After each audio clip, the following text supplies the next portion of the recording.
வணக்கம். அண்ணன் சுரேஷ் ராஜகுமாரி அவர்களுடைய மிக சிறந்த சமூக கண்ணோட்டத்தோடு சிறை படத்தை எல்லாரோட சேர்ந்து நானும் பார்க்கக்கூடிய வாய்ப்பை பெற்றேன்.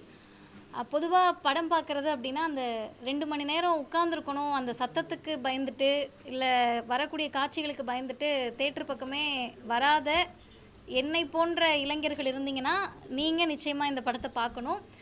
ஏன் அப்படின்னா நிறைய இடங்களில் சமூகத்தினுடைய குறியீடுகளை காமிச்சிருக்காங்க. குறிப்பாக நம்ம தலைமுறைக்கு மறைக்கப்பட்ட பெயர்களை திரும்ப எடுத்திருக்காங்க. முன்னாள் நீதியரசர் நீதிபதி ஐயா ரத்னவேல் பாண்டியன் அவர்களுடைய பெயரை எந்த இடத்துல பயன்படுத்தணுமோ அந்த இடத்துல ரொம்ப சரியாக பயன்படுத்தியிருக்காங்க. ஒரு பிற்படுத்தப்பட்ட மிகவும் பிற்படுத்தப்பட்ட பட்டியலின சமூகங்களிலிருந்து அதிகாரத்திற்கு வரக்கூடியவர்களுக்கு தான் எளிய மனிதர்களை பற்றிய புரிதல் இருக்கும்.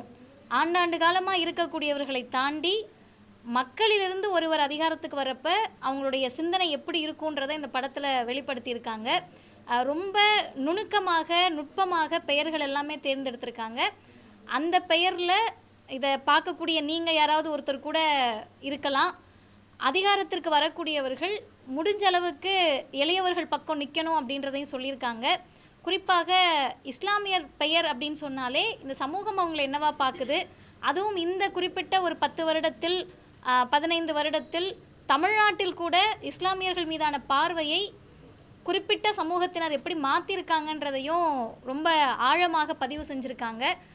பெண்கள் அப்படின்னு சொன்னாலே அவங்க ரொம்ப வெக்கத்தோடு இருக்கணும், நாணத்தோடு இருக்கணும், தன்னுடைய காதலை கூட மறைச்சிட்டு பெண்மையை பாதுகாக்கணுன்ற தேவையெல்லாம் இல்லை.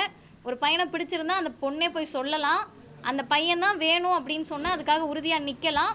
உறுதியாக நிற்கிறப்ப ஒரு ஜாதிய சமூகம் அதற்கு எதிராக இருக்குது அப்படின்னு சொன்னால் இன்னொரு பொண்ணு அவங்கள பிரெயின் வாஷ் பண்ணி அந்த பையனுக்கு எதிராக மாற்றுவாங்க அப்படின்றத தாண்டி இன்னொரு பொண்ணும் அவங்க கூட நிற்க முடியும்.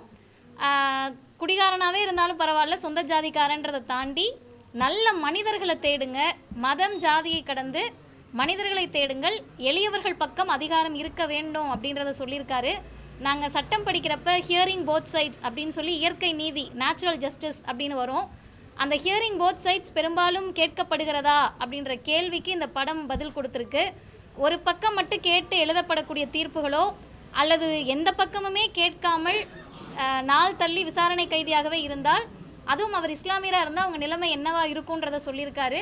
எல்லா வகையிலும் சமூக கண்ணோட்டத்தோடு இன்றைய தலைமுறைக்கு தேவையான ஒன்றை ஒரு 10 புத்தகம் படித்து தெரிஞ்சுக்கிறது, நிறைய மேடை பேச்சுகள் கேட்டு தெரிஞ்சுக்கிறத ஒரு 2 மணி நேரத்தில் எந்த அளவிற்கு வணிக ரீதியாகவும் அதை தொட முடியுமோ அந்த இடத்தில் தொட்டிருக்கிறார்கள். அனைவரும் அதை நிச்சயமாக திரையரங்கில் போய் பார்க்க வேண்டும்.